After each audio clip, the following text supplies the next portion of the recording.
In this video, we'll define the limit of a multivariable function. So let's begin by just reviewing what limits for single variable functions look like. So if we talk about single variable functions, let's just do an example. So let's say, for example, e.g., let's say I was doing the limit as x approaches 3 of x minus 1 times x minus 3 divided by x minus 3. So to evaluate this limit, if I were to plug 3 into it, I get 0 over 0. So this is what was called an indeterminate form. I need to simplify it somehow to be able to evaluate what it is. Okay, so luckily for us, this is already factored, and I can see what cancels here. So we get the limit, the x minus 3's cancel, and we're left with x minus 1. And after we do that cancellation, now we're good to plug in, and plugging in 3, we'll get 2. So in terms of the picture here, if we were to look at the graph of this function, so x minus 1 times x minus 3 over x minus 3. So this function simplifies to, after I cancel, it simplifies to x minus 1. But when I do that, I can't forget about my domain restrictions. So when we've sort of canceled this x minus 3 away from the top and from the bottom, notice that in this original function, x is not allowed to be equal to 3. X cannot be equal to 3 here. Because if it was, it makes the denominator 0. And that makes my function, that makes my fraction undefined.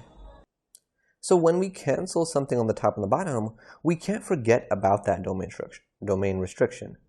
And when we look at x minus 1, looking at that on its own, there doesn't seem to be a problem with plugging 3 in. So I need to mention that, oh, x is not allowed to be equal to 3 when I simplify this.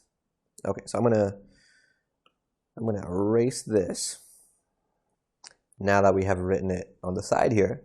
So graphing this, so if I draw my axes, if I draw my x-axis and my y-axis, what the graph of this function will look like is the same thing as the graph of the function x minus 1, which is a line that has a y-intercept of -1, and then it has a slope of 1, so it's sort of going up like this. But once we reach the x value, where x is 3, we need to skip that. I'm not allowed to plug 3 into this function because it's not part of the domain. So graphically, I have to skip what happens when I plug 3 in, and that gives me a hole in the graph. Okay, so our graph ends up looking something like this. So in this picture, the coordinates of the hole, the x value is 3, and the y value of the hole is 2. Because 2 is what I get if I plug 3 into the simplified form x minus 1. Okay, so I wanted to do this example to sort of remind ourselves, in general, what does it mean for the limit to be equal to something? So in general, we say that the limit as x approaches a of our function f of x equals L if as x gets really close to a, but not equal to a, That's important. With a limit, we're not actually allowed to be right at a, just very close to it. So as we're getting really, really close to a, that's from the left and the right. So from both sides.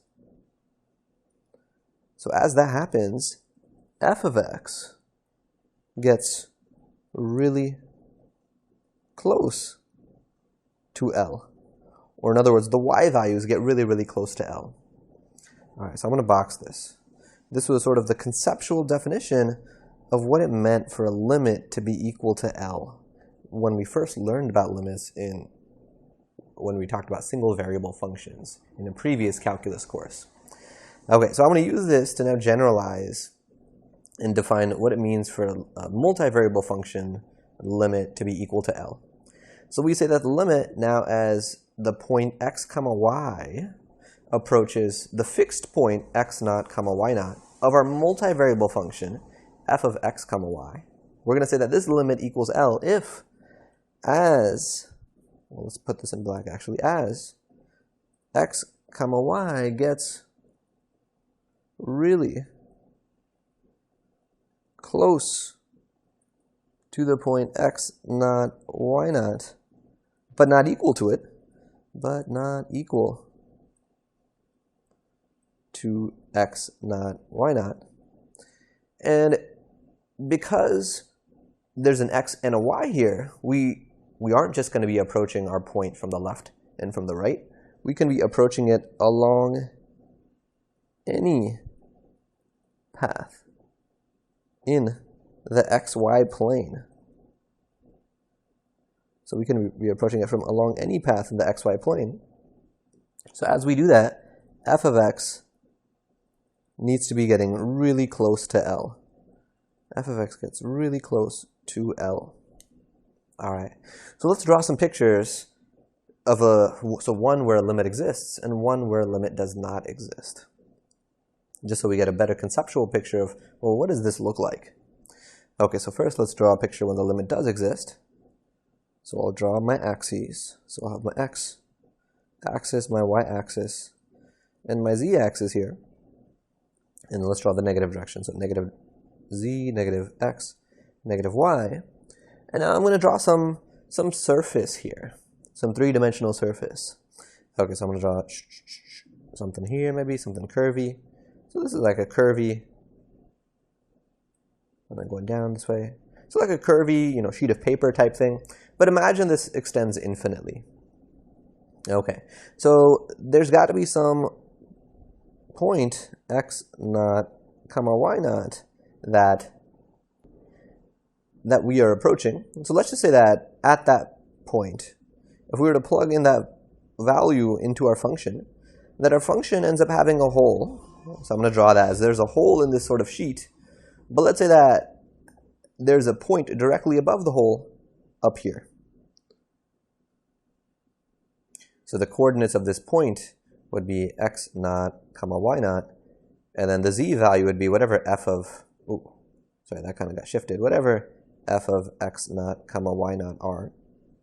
Okay, so those are the coordinates of that point.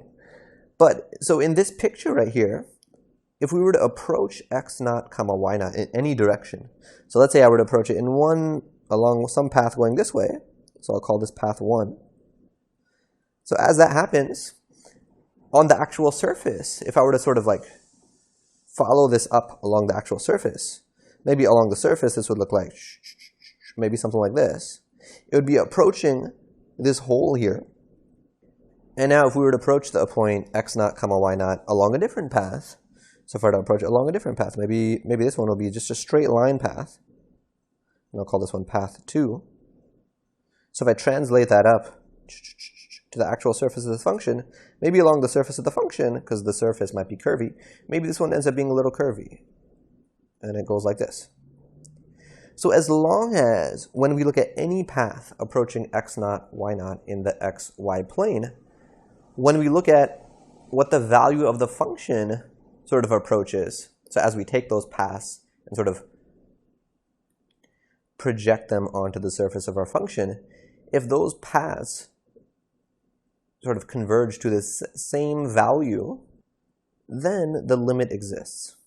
And it's hopefully not too hard to see that that's the case in this first picture. No matter what path I would take to approach x naught, y naught, when we project those paths up onto this sheet up here, the y values of those paths would be getting really, really close to the y value of this hole. All right, so let's write this down. The limit, the general conclusion, the limit needs to be the same finite value along any path to exist.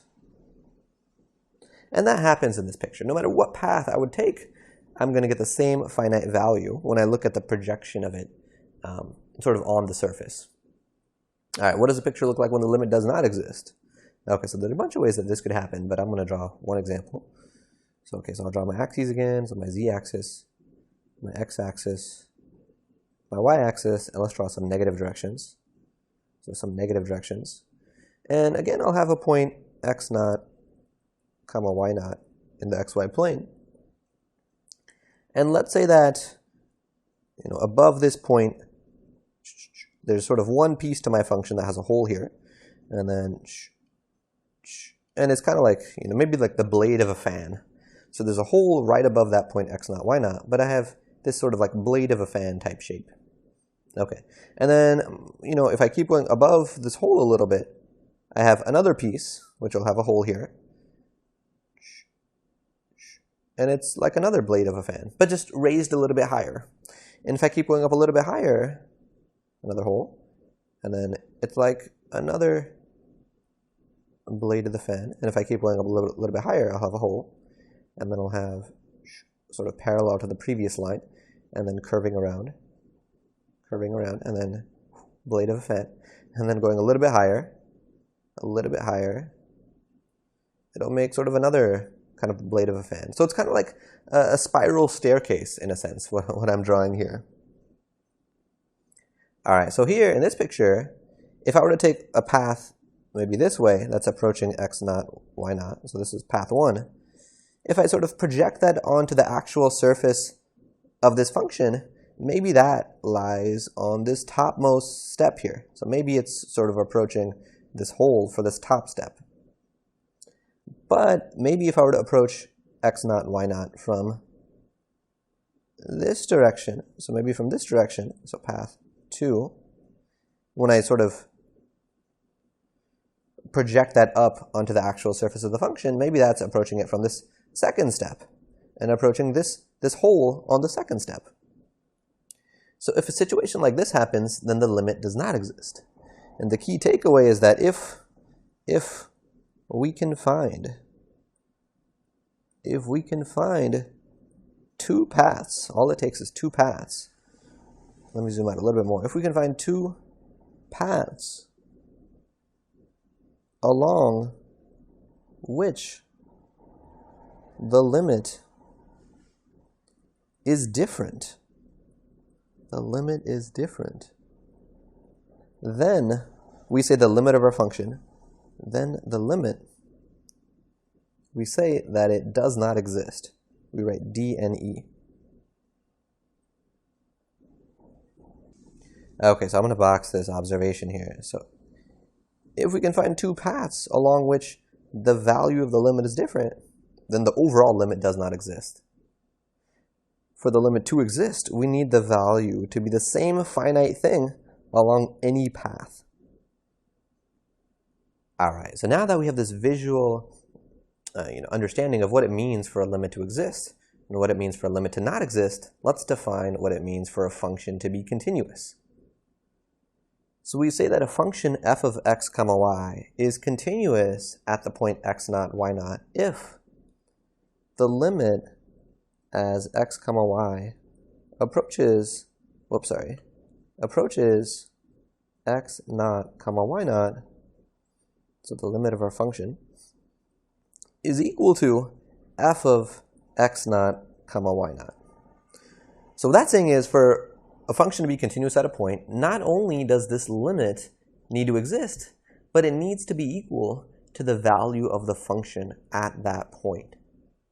All right, so let's draw a picture of what it would look like if I have a continuous function and a discontinuous function at a point.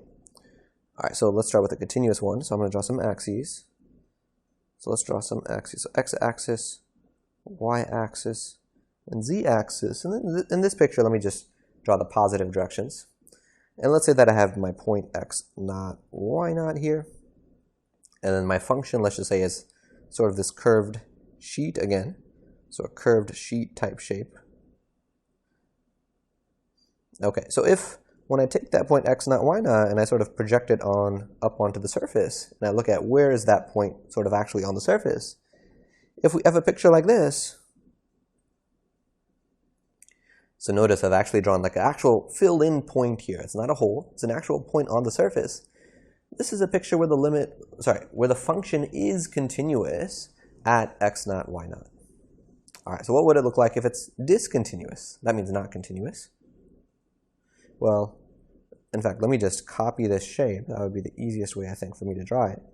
So let me just copy this shape. All right, and then copy that over here.